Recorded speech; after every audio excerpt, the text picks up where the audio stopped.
Assalamualaikum warahmatullahi wabarakatuh. Halo, halo, apa kabar? Kembali berjumpa dengan saya, Hersu Beno Arif. Mantan Presiden Joko Widodo akhirnya bersedia menunjukkan ijazahnya. Bukan hanya ijazah yang diklaim berasal dari UGM, tapi semua ijazah yang dimilikinya sejak dari SD, SMP, sampai kemudian SMA dan juga ijazah yang selama ini diklaim berasal dari Fakultas Kehutanan UGM. Tindakan Jokowi ini mengejutkan sekaligus aneh dan bukannya malah memperjelas situasinya tapi malah makin mencurigakan. Sebab yang ditunjukkan oleh Jokowi itu ya wartawan hanya bisa melihat saja, nggak bisa mengecek kebenarannya seperti apa. Yang lebih aneh lagi kan ketika bertemu dengan tim pembela ulama dan aktivis, dia tetap menolak menunjukkan ijazahnya dan sama seperti kata para pengacaranya, mereka itu hanya akan bersedia menunjukkannya itu bila diminta oleh pengadilan itu. Jadi ketika mereka masuk dalam proses hukum dan ada perintah dari pengadilan, maka mereka akan taat dan menunjukkan itu. Tapi tiba-tiba tanpa diminta dia malah menunjukkannya kepada wartawan dan sayangnya ini ya sekali lagi sangat sayang sekali wartawan itu hanya boleh melihat tapi tidak boleh mengambil gambar dan memfotonya, tidak boleh memvideokan dan memfotonya.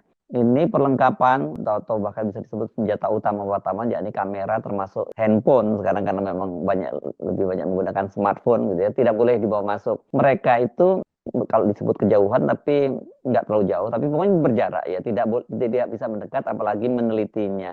Ini kok makin aneh ya. Satu hal lagi yang juga aneh, Jokowi itu menunjukkan ijazah SMA-nya yang disebut dari SMA 6 Solo. Ijazah Jokowi ini kan tengah digugat di Pengadilan Negeri Surakarta dan pada tanggal 24 April 2025, berarti pekan depan ya, itu dijadwalkan Pengadilan Negeri Surakarta akan menggelar sidang perdananya.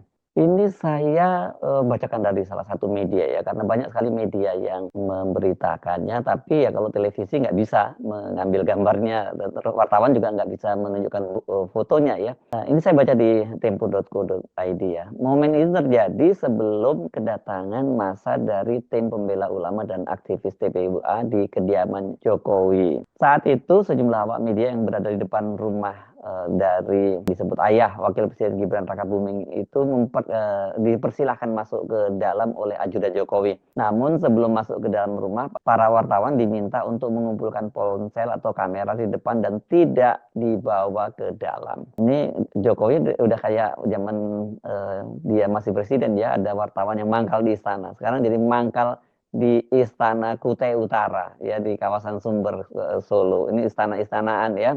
Saya lanjutkan ya membacanya ya. Sebelum menunjukkan ijazahnya, Jokowi mewanti-wanti agar ijazah itu tidak difoto. Jokowi kemudian menunjukkan ijazahnya yang ada dalam map. Ada dua map yang dia perlihatkan, satu map berisi ijazah Jokowi dari SD hingga SMA, sedangkan satu map lainnya berisi ijazah UGM. Jokowi pun menunjukkan satu persatu ijazah itu kepada awak media. Ini saya tunjukkan ya, ijazah SD sampai S1, tapi jangan difoto ya, kata Jokowi.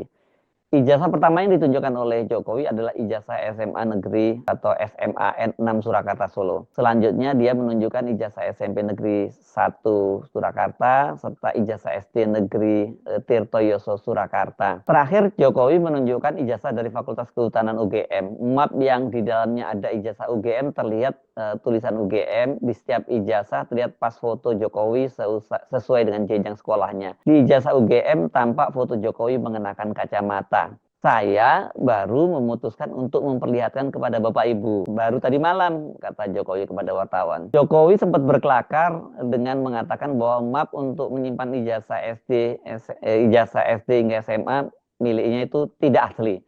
Kalau ini stop map atau mapnya tuh nggak asli. Kalau ini stop map asli dari UGM, kata Jokowi sambil menunjukkan map satunya. Ketika salah seorang wartawan menanyakan tentang kacamata yang dipakainya di foto ijazah UGM, Jokowi mengaku dulu matanya minus dan dia menyebut kacamata itu sudah pecah dan dulu dia tidak mampu membeli lagi. Oh iya, yang itu sudah pecah. Saya dulu tidak mampu membeli lagi. Kalau sekarang udah mampu dong ya, sangat mampu lah ya. Mungkin dengan lasik saja juga bisa sehingga Pak Jokowi udah nggak pakai kacamata. Nah, ini saya juga menyimak ini pengakuan seorang wartawan bernama Ihsan Nur Rosyad kepada liputan 6 SCTV, dan dia membuat testimoni yang cukup menarik. Pada waktu itu mereka katanya sedang duduk di depan ini ya, mereka sedang ngobrol-ngobrol, kemudian mereka diminta masuk ke kamera, masuk ke dalam rumahnya Pak Jokowi, dan kamera setelah HP nggak boleh dibawa. Setelah ngobrol-ngobrol kurang dari 5 menit, ajudan Jokowi masuk dengan membawa 2 map. Yang satu isinya ijazah SD SMP sama dengan tadi yang saya baca di tempo.co. Satu map lagi warna hitam, ada logo UGM berwarna emas. Di situ ijazah Jokowi dari Fakultas Kehutanan disimpan ya. Ketika ditanya apakah sama dengan ijazah yang beredar di media sosial, Ihsan nih, wartawan tadi itu mengaku tidak bisa memastikan, tapi secara visual sangat mirip. Tapi apakah sama, dia tidak bisa memastikan. Dan dia membenarkan juga Jokowi itu memakai kacamata, dan tadi sama penjelasannya ya. Ketika ditanya katanya pecah itu ya. Nah, mengapa Jokowi melakukan hal itu ya? Ini kan bukannya malah memperjelas, tapi malah makin membuat spekulasi. Padahal wartawan ini kan mewakili kepentingan masyarakat luas. Oke lah kalau dia enggan menunjukkan kepada TPUA, mungkin karena dia nggak mau terkesan dia mengalah dengan tekanan dari TPUA, ya itu kan bisa diberikan kesempatan kepada wartawan untuk mengambil gambar videonya luas dan sedetail mungkin sehingga bisa langsung disaksikan jutaan orang, dan nanti berbekal visual yang clear gitu ya, dari jarak dekat atau sesuai dengan ukurannya dan sebagainya, para pakar nanti bisa membuat analisis itu memastikan keasliannya, mulai dari formatnya, font hurufnya, siapa yang tanda tangan, apakah ada kode khusus dan lain-lain, dan apakah ada bedanya misalnya dengan ijazah yang beredar sekarang ini di media sosial. Ini kan penting kalau Pak Jokowi memberikan akses semacam itu ya. Jadi nanti dengan cara seperti itu ya para pakar itu bisa menganalisis ijazah dan seperti skripsi yang beredar itu ya di media sosial. Jadi clear ya nantinya, dengan begitu nggak perlulah bergulir ke pengadilan, dan hakim juga nggak perlu memerintahkan menunjukkannya lagi. Paling nanti hakim akan menunjukkan kalau Pak Jokowi akhirnya memutuskan membawa masalahnya ke pengadilan ya, menggugat mereka yang selama ini menuduh atau dia sebut memfitnahnya. Di situ ya pasti Pak Jokowi akan diminta kembali untuk menunjukkannya. Kan nggak masalah itu pengadilan ya, seperti yang dia inginkan, dan sama lawyernya juga menyatakan seperti itu. Jadi mereka juga sudah berjanji akan mentaati perintah pengadilan. Jadi ini dipastikan keputusan dari Pak Jokowi menunjukkan ijazah SD sampai UGM-nya nggak akan menyelesaikan masalah dan mengakhiri spekulasi. Saya sempat mengirimkan link berita itu kepada Roy Suryo, Dr. Roy Suryo, dan dia kemudian merespon membuat tulisan yang sangat panjang yang justru menurut dia ini malah ya betul sama seperti yang saya akan menimbulkan spekulasi. Dan ada satu kontroversi baru karena ini dia mendorong agar organisasi dari kewartawanan menggugat ini keputusan atau perlakuan Jokowi terhadap media.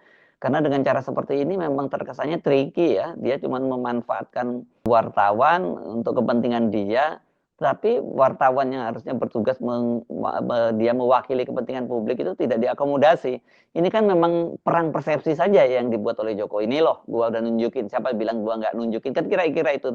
Tapi cara menunjukkannya kan seperti itu ya. Itu bukan menunjukkan gitu ya. Saya bisa membayangkan, gitu. Saya nggak tahu mungkin berapa meter jaraknya begitu ditunjukkan oleh Pak Jokowi satu persatu. Wartawan hanya melihat dari kejauhan, tidak bisa mendekat untuk ikut memastikan, meraba kertasnya, melihat dan sebagainya lah begitu. Tapi wartawan kan tentu bukan dalam kapasitas seperti itu ya. Dia tentu tidak punya keahlian untuk menentukan apakah asli atau tidaknya. Tapi setidaknya seperti saya sebutkan tadi, kalau mereka bisa mengambil videonya dengan dekat, gambarnya dengan dekat, kan ini bisa digunakan oleh para pakar untuk melakukan analisis. Sekarang dengan digital tuh jauh lebih mudah analisis seperti itu. Yang juga jadi pertanyaan itu soal ijazah SMA. Kan tadi jelas disebutkan SMA 6. Yang sekarang ini ijazah SMA-nya Jokowi itu kan sudah sedang digugat juga di Pengadilan Negeri Solo atau Pengadilan Negeri Surakarta yang saya sebut tadi, sidang perdananya tanggal 24 April ini.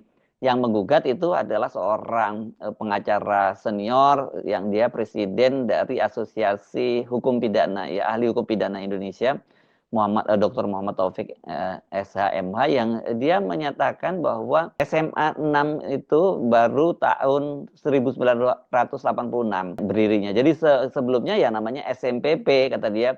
Nah, dia menyatakan kalau ijazahnya Pak Jokowi tertulis SMA 6 nggak mungkin, karena Pak Jokowi kan lulusnya tahun 1980. Jadi kalau kata Taufik, kalau logika Taufik kenapa dia menggugat, ya kalau ijazah SMA-nya nggak benar, ya UGM-nya juga nggak benar, kata dia. Tapi saya juga membaca ini di inilah.com, yang rupanya dia langsung mewawancarai kepala SMA 6, namanya Munarso, ya karena wajar ini, karena dia termasuk yang ikut digugat oleh Taufik ini. Yang digugat kan selain Jokowi itu SMA 6 dan juga KPU di Solo yang meloloskan Jokowi sebagai calon wali kota pada waktu itu, dan kemudian juga UGM.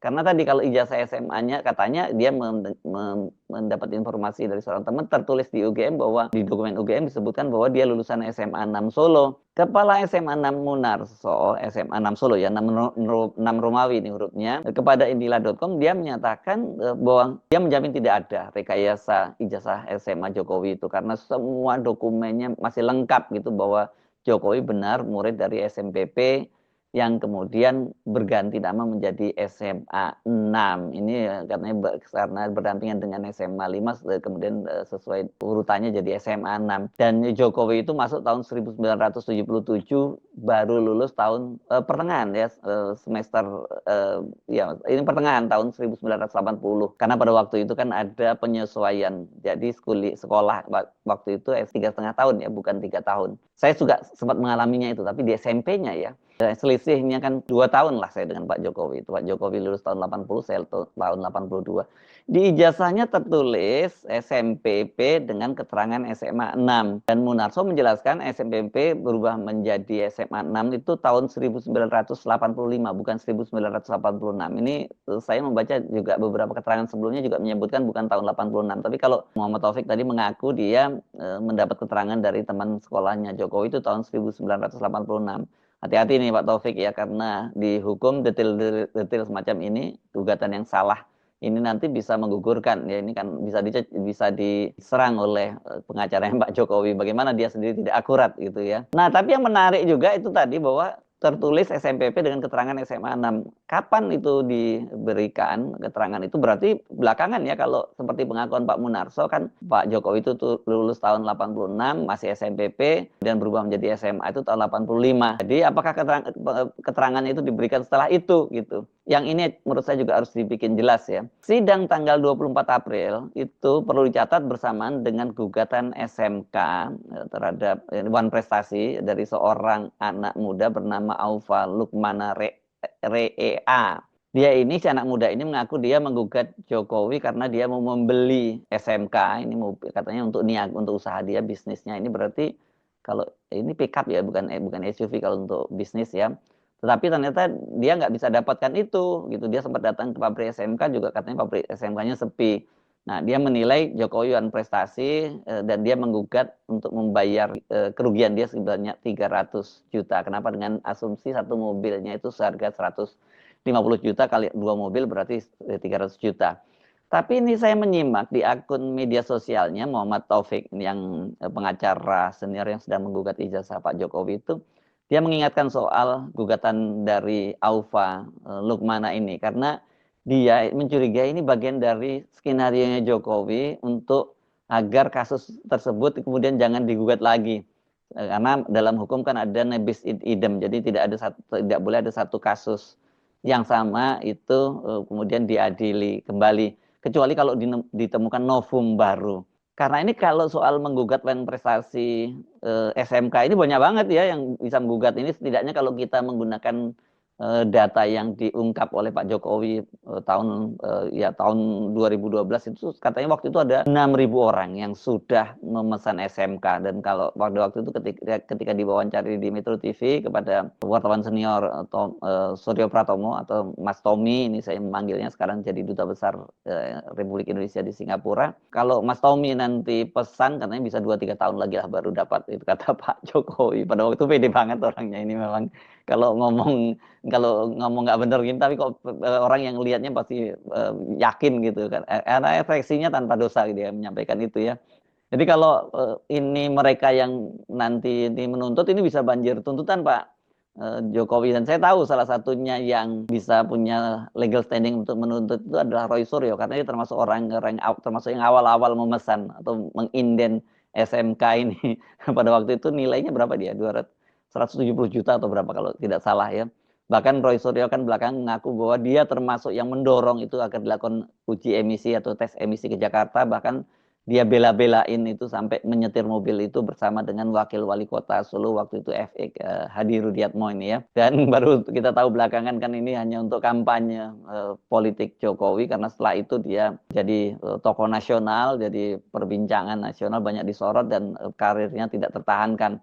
Dia terpilih menjadi gubernur DKI Jakarta tahun 2012, dan kemudian dia maju Pilpres 2014, terpilih untuk periode pertama, dan kemudian terpilih lagi pada tahun 2019 untuk periode 2019 sampai 2024. Nah, ketika dia mau menambah lagi satu periode, yang sangat mungkin kalau diizinkan bisa nambah 4 sampai 5 periode, dia diganjal oleh rame-rame oleh para tokoh-tokoh politik, khususnya atau wabil khusus Ketua Umum DPP PDIP Ibu Megawati Soekarno Putri, yang katanya selama ini dianggap sudah seperti ibunya sendiri. Nah, sejak itulah dia ngamuk ya. Dia acak-acak PDIP, suaranya diturunkan, dan kemudian dia menempatkan anaknya Gibran Rakabuming sebagai calon wakil presiden melalui rekayasa di Mahkamah Konstitusi. Nah, ini menarik. Nah, kalau ngomongin soal Mahkamah Konstitusi ini, karena Aufa ini adalah adik Almas Syakibiru. Dia ini yang waktu itu mahasiswa Universitas Surakarta yang dia ini melalui gugatan di Mahkamah Konstitusi kemudian berhasil membuat Gibran lolos menjadi calon wakil presiden, karena norma undang-undangnya diubah oleh Mahkamah Konstitusi bahwa untuk jadi seorang presiden dan wakil presiden bukan hanya berusia 40 tahun, tapi mereka-mereka yang menjadi kepala daerah atau pernah menjadi kepala daerah dan terpilih melalui pilkada, kendati usianya belum 40 tahun itu bisa menjadi calon. Jadilah Gibran seperti itu, dan belakangan kita tahu itu adalah permainan, karena Anwar Usman, ketua MK yang juga pamannya Gibran dan adik iparnya Jokowi itu kemudian dicopot posisinya sebagai ketua MK karena melakukan pelanggaran etika berat. Itu yang menyidangkan pada waktu itu ketua Majelis Kehormatan Mahkamah Konstitusi MKMK adalah Profesor Jimli Asidik. Dia ada memang nggak terlalu berlebihan kalau Taufik mencurigainya ya. Dan siapa sih baik Almas maupun Aufa ini adalah bapaknya, ini tokoh terkenal juga, aktivis MAKI namanya Bunyamin Saiman, masyarakat anti korupsi, yang kata Taufik itu adalah sebenarnya kawan lama dari Pak Jokowi. Apa maksudnya ya? Dia mencurigai berarti ini baku atur aja gitu di antara mereka. Pengacara Jokowi YB Irfan juga memberi sinyal gugatan dari Aufa itu sangat mudah dipatahkan, karena Aufa ini kelahiran 2006, sementara SMK itu kan baru diumumkan ke publik kebijakan itu tahun 2012. Jadi saat itu Aufa baru berumur 6 tahun. One prestasi kata dia itu harus ada perjanjian. Kalau tidak ada ya nggak bisa. Jadi kalau dengan lemahnya legal standingnya kita menyebutnya seperti itu, apakah benar ini curigaan Pak Muhammad Taufik? Ini perlu dibuktikan juga Pak Muhammad Taufik ya. Pak Muhammad Taufik ya, walaupun sebenarnya tadi itu penjelasannya masuk akal, karena ini kalau kita bicara soal Almas Syakibiru ini sampai kapanpun dia akan menjadi catatan sejarah. Dia harus punya tanggung jawab moral terhadap lolosnya dari Gibran menjadi calon wakil presiden dan kemudian menjadi wakil presiden. Walaupun belakangan dia menggugat Gibran, tapi alasannya karena wan prestasi gitu ya, karena tidak mengucapkan terima kasih kepada dia. Jadi dia tidak merasa bersalah dengan keputusannya menggugat itu dong ya. Tapi ini sekali lagi ini masalah hukum. Ya saya kira tuduhan-tuduhan semacam itu harus dibuktikan secara hukum. Kalau tidak ya nanti bisa aja anggap itu melakukan fitnah atau pencemaran nama baik loh ya. Jokowi sudah menyatakan itu kalau soal gugatan dan prestasi itu urusan swasta kata dia itu, dan bukan urusan dia sebagai wali kota. Jadi dia ngeles di situ. Mari kita saksikan saja bagaimana selanjutnya. Tapi kita bisa pastikan dengan keputusan Pak Jokowi hanya menunjukkan pada wartawan dan tidak boleh difoto atau diambil gambarnya, itu ya bukan menyelesaikan masalah, tapi akan memperpanjang masalah. Dan saya nggak terlalu terkejut kalau masih terus muncul atau bahkan bisa banjir gugatan terhadap Pak Jokowi. Kecuali kalau Pak Jokowi justru malah mendahului, sebelum digugat, dia menggugat dulu, mempersoalkan orang-orang yang memfitnah dia. Saya Hersubun Arif dari Forum News Network. Sampai jumpa lagi. Assalamualaikum warahmatullahi wabarakatuh.